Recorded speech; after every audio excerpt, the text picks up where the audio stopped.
et de savoir si on devait maintenant intégrer aussi les perturbateurs endocriniens dans nos raisonnements concernant la thyroïde. La thyroïde n'est pas un organe vital. En dépit de toutes les centaines qu'on nous a racontées récemment sur l'hormone thyroïdienne, ça n'est pas un organe vital. Et quand on avait une hypothyroïdie congénitale, on pouvait vivre très vieux. Mais c'est vrai que les hormones thyroïdiennes, c'est très important. C'est très important pour l'ontogénèse cérébrale, c'est très important pour le développement statural, et c'est vrai que le confort de vie des individus dépend énormément de l'influence des hormones thyroïdiennes. La thyroïde a une autre particularité, c'est que c'est un organe qui est puissamment régulé. Il dépend du couple hypothalamo-hypophysaire. L'iode lui-même, qui est le substrat des hormones thyroïdiennes, est un régulateur du fonctionnement thyroïdien, et même la thyroïde, privée de toute afférence, s'autorégule. Il y a une autonomie du fonctionnement thyroïdien, et les hormones thyroïdiennes elles-mêmes sont capables de réguler leur propre production. C'est-à-dire que dès qu'il y a une influence quelconque sur le fonctionnement thyroïdien, il y a des mécanismes d'adaptation qui sont extrêmement puissants. Alors bien sûr, des facteurs génétiques, des facteurs auto-immuns, des médicaments, et maintenant les polluants sont capables de perturber le fonctionnement thyroïdien, et c'est ça qui suscite justement notre réflexion. Qu'est-ce qu'on appelle les polluants, les endocrine disruptors, les imposteurs, les interrupteurs, ou le terme plus classique maintenant admis, c'est celui des perturbateurs endocriniens. C'est par définition l'ensemble des composés qui sont présents dans l'eau, dans l'air ou dans l'alimentation, et qui sont susceptibles ici d'altérer le fonctionnement de la thyroïde. On exclut traditionnellement les médicaments, même si ceux-ci sont libérés dans l'environnement, on exclut aussi les irradiations. Alors, les perturbateurs endocriniens de la thyroïde ont pour conséquence les plus habituelles de pouvoir favoriser la constitution des goitres, des nodules, de pouvoir favoriser des dysfonctions thyroïdiennes, qui sont surtout des dysfonctions infracliniques. Et puis, on se pose la question de savoir maintenant si ces polluants ne pourraient pas avoir une influence directement sur les récepteurs hormonaux, indépendamment de toute dysendocrine.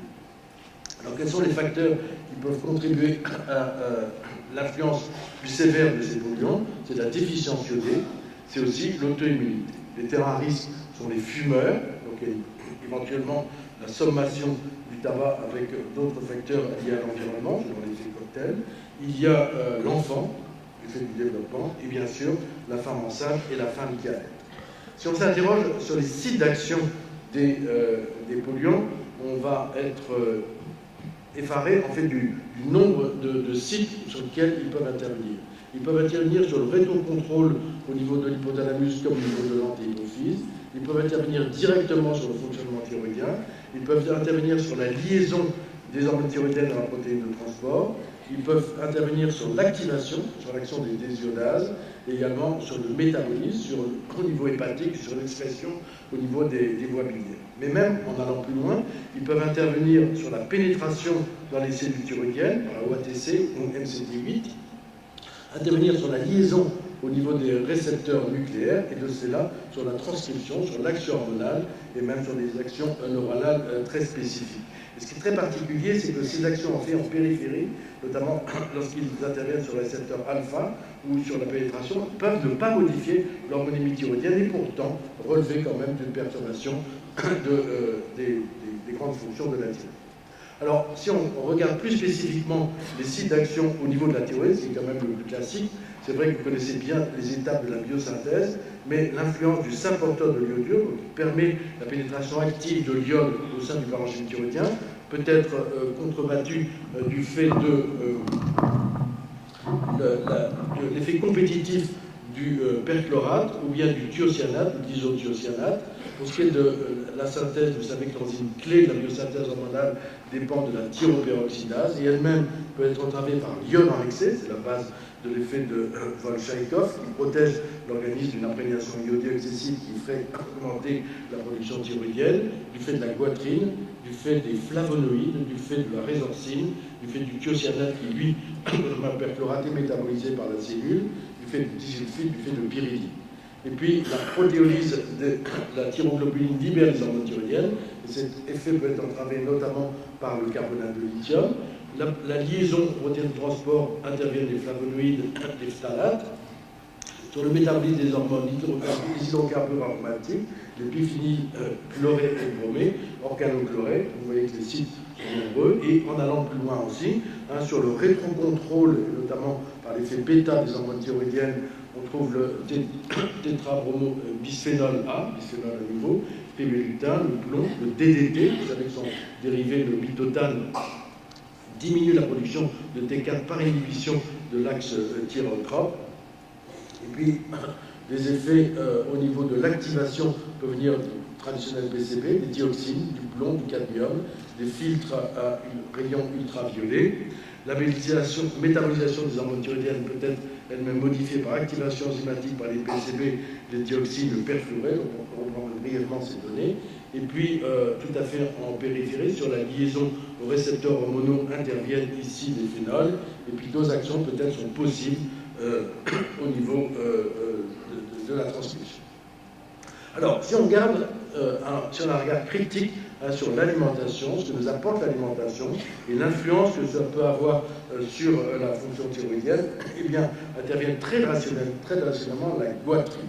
Donc la goitrine, on va la trouver dans le chou de sel, également dans les rutabagas, en huile de colza, et donc ça provient de l'hydrolyse de la progoitrine en isothiacénate, qui est déterminant de la goitrine.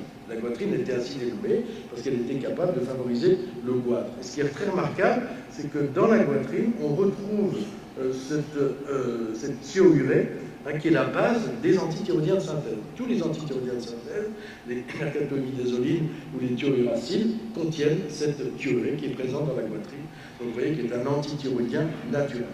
Donc, dans ces perturbateurs alimentaires, on va trouver donc les composés organiques soufrés, la goitrine et ses dérivés, mais aussi le linamanoside, que l'on trouve dans le manioc, dans le millet, qui est un hétéroside cyanogène, qui est capable de s'oxyder en thiocyanate, un antithyroïdien bien connu. Et puis, on va trouver également, ici, les disulfites, donc dans l'ail, dans l'oignon.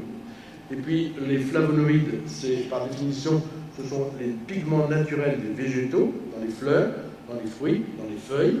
On trouve également dans des aliments le manioc, le millet, sorgho à nouveau, mais aussi dans des plantes médicinales délicieuses, l'aubépine, la passiflore, le thym, l'ortie blanche, ginkgo biloba, tout ça contient en fait des flavonoïdes.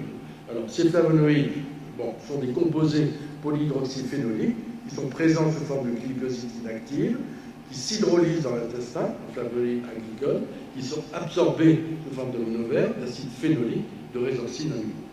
Donc ce sont des antioxydants naturels, très bons pour la santé, bien sûr, protecteurs, mais ce sont des inhibiteurs de la thyroïdose, inhibiteurs aussi de l'action de la TSH sur la thyroïde, de la liaison à la TBPA, de la 5'-désiodase, moyen d'activation, et aussi de la liaison au récepteur d'hormones thyroïdiennes. Il y a de quoi être effrayé quand on voit cette action des flavonoïdes. Alors, quel est l'impact réel de ces perturbateurs alimentaires? Franchement, il y a lieu de s'interroger. Il y a un bénéfice évident, on le dit, à la consommation de fruits et de légumes. Et bien sûr, il serait stupide d'aller éviter ces éléments-là qui sont essentiels à la santé. Donc l'idée générale, c'est de maintenir une alimentation saine et diversifiée. Ça veut dire que les différents composés soient apportés en quantité modérée et diverse. Il faut le combattre par un apport en iode optimal, tout ça c'est essentiel. Et bien se méfier aussi, pour ce qui est des aliments, de la contamination par d'autres pesticides, d'où l'idée qu'on doit laver les fruits et les légumes, et puis peut-être, au fond, petit à petit, choisir plutôt des produits issus de l'agriculture biologique, et au niveau de la fabrication, utilise moins ces composés toxiques. Donc ça, c'est pour les polluants alimentaires, vous voyez, un petit statistique. Polluants de l'air. La fumée de charbon, c'était très traditionnel à l'intérieur des habitats, beaucoup moins maintenant, mais la fumée de charbon, c'est présent un peu partout. Et les risques de la fumée de charbon sont essentiellement respiratoires, par le monoxyde de carbone, bien sûr, et par la libération de petites particules fines. Et puis, il y a des risques thyroïdiens potentiels, avec le thiocyanate, avec les hydrocarbures polycycliques. Alors, dans les polluants de l'air, on trouve d'abord et avant tout le tabac. Le tabac contient du thiocyanate, qui est un inhibiteur de la biosynthèse hormonale, pathogène. La nicotine, qui favorise la stimulation sympathique de la thyroïde, et le benzopyrène, qui favorise l'activation de T4-33 et le métabolisme oxydatif hépatique. Alors, ce tabac favorise l'hypoxie, c'est bravo pour l'organisme, et possède aussi un effet immunomodulateur. Donc il est capable de modifier les cellules NK, les sous-populations lymphocytaires, de libérer des cytotoxines. C'est comme ça que le tabac est goitrogène.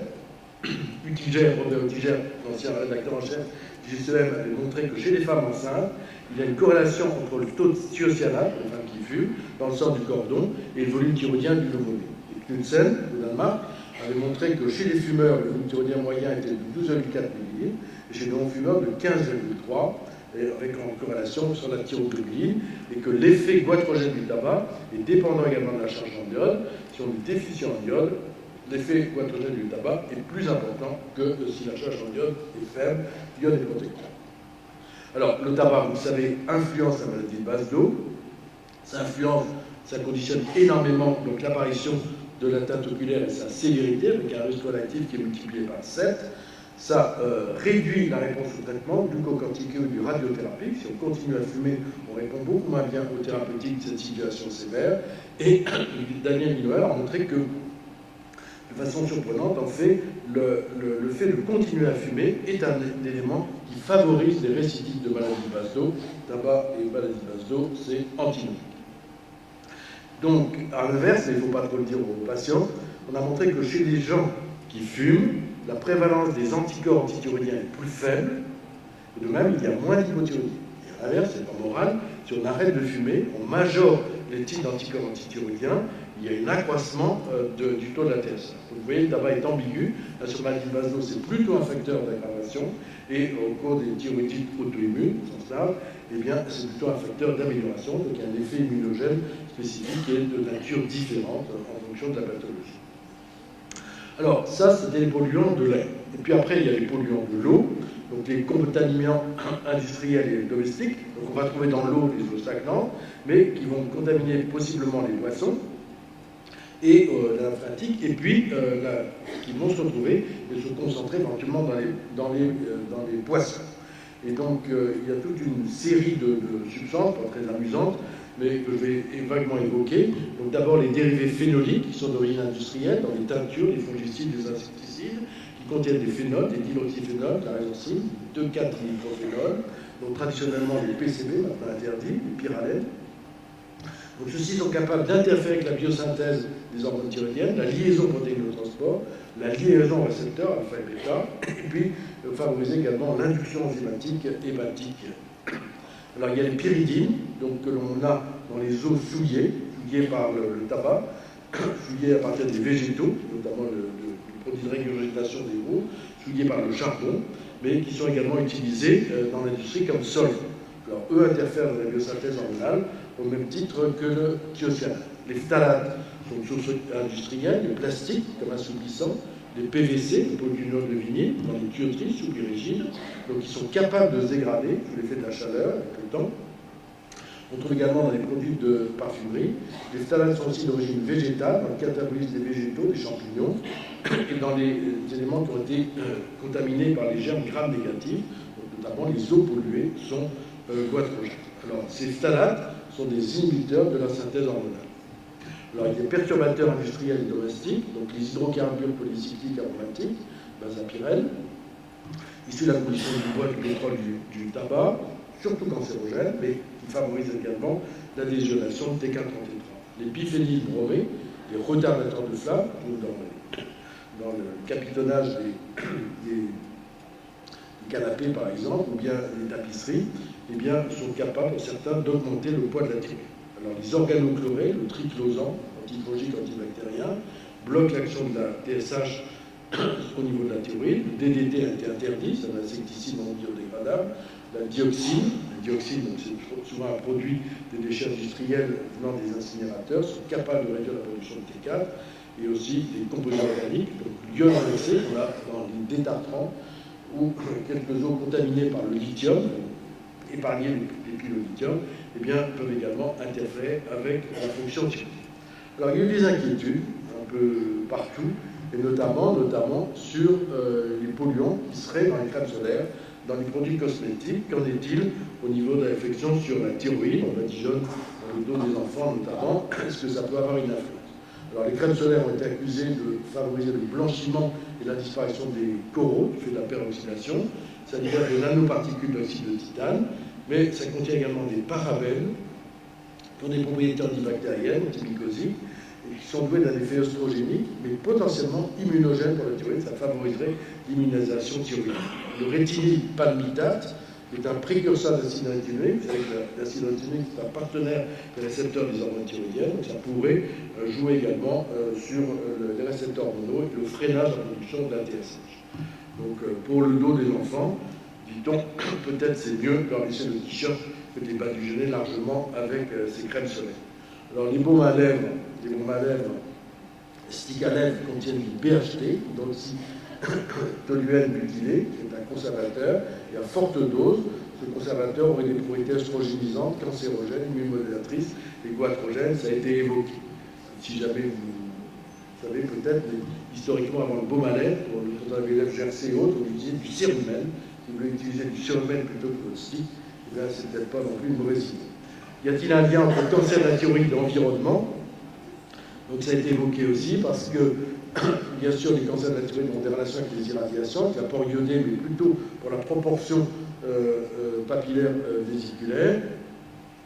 Mais chez les animaux, chez les rongeurs, on montre que les pesticides sont capables de favoriser les cancers de la thyroïde.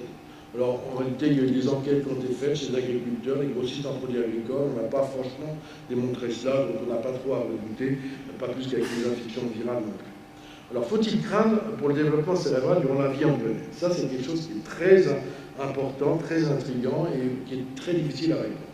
Donc, c'est le leitmotiv de Mme Barbara Demedex, une dame tout à fait remarquable, qui travaille au Muséum d'histoire naturelle donc à Paris, qui est une anglaise d'origine, et qui souligne, elle l'a montré, qu'il y a une apparition très précoce des récepteurs des hormones thyroïdiennes au niveau de l'embryon et au niveau du cerveau, avant même que l'axe thyroïdien soit fonctionnel chez l'enfant. Et elle dit qu'il existe là une fenêtre de vulnérabilité optimale envers les perturbateurs endocriniens qui, s'il y a des modifications de la fonction thyroïdienne, ou même directement du fait de la liaison aux récepteurs des hormones thyroïdiennes au niveau du cerveau, c'est capable, en fait, d'expliquer certains phénomènes. Et elle prend ici quelques exemples, et notamment l'augmentation du spectre autistique, ça veut dire qu'il y a de plus en plus d'autistes. Non seulement on fait de mieux diagnostics, mais même, semble-t-il qu'authentiquement, il y a beaucoup plus d'autistes dans les populations, dans tous les pays du monde, et notamment aux États-Unis, de façon logarithmique. Et on s'interroge toujours sur l'origine de l'autisme, et on se demande si en réalité ce ne serait pas une influence des perturbateurs endocriniens au niveau du cerveau. Et de même, il y a l'évolution du QI.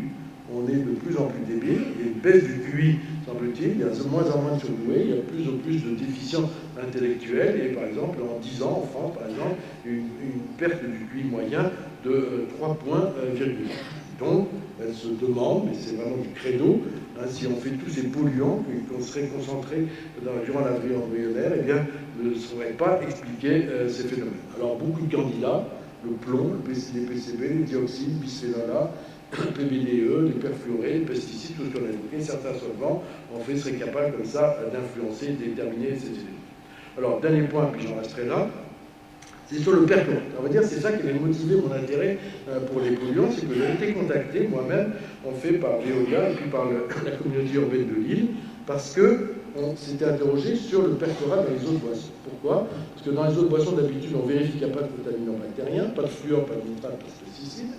Et puis, on a eu la surprise d'un arrêté préfectoral de Nord-Pas-de-Calais en 2012, limitant la consommation des eaux. Restriction de l'eau destinée à la consommation humaine est prononcée pour l'alimentation des nourrissons de moins de 6 mois lorsque la consommation en eau perchlorate dépasse 4 microgrammes par an.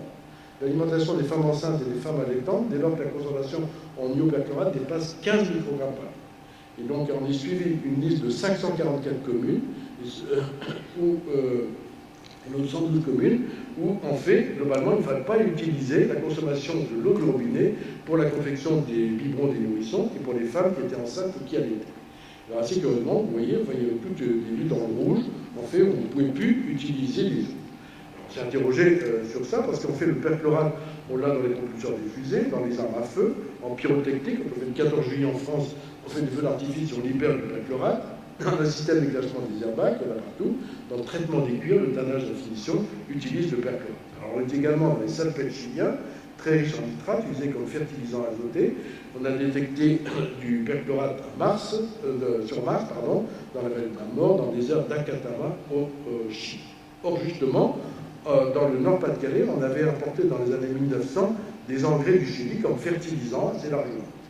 Puis on a regardé, puis on a vu qu'il n'y avait pas de corrélation en fait entre les zones agricoles et ces zones interdites. Donc on a dit ça ne doit pas être ça, et puis on s'est rendu compte que ça correspondait aux lignes de front de la guerre 14. Et puis, c'était au droit de la ligne de front. Donc il y a des stocks de bombes qui ont été enterrés, 30% des munitions de 14 n'ont pas explosé, et donc plusieurs centaines d'années sont nécessaires pour la récupération de l'ensemble du gisement, et par an, on récupère encore environ 120 tonnes de munitions, 180 tonnes en 2000.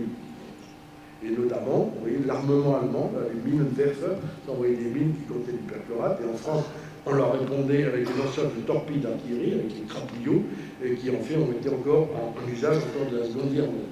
Alors ce perchlorate, il n'a qu'une action, c'est sur la thyroïde, il est un inhibiteur compétitif de la pénétration de d'iode au niveau de la thyroïde, et donc il est capable de diminuer en fait le captage de l'iode. C'est sur ce seul critère de diminution potentielle du captage de l'iode par la thyroïde que les pouvoirs publics ont décidé d'interdire cette eau de boisson.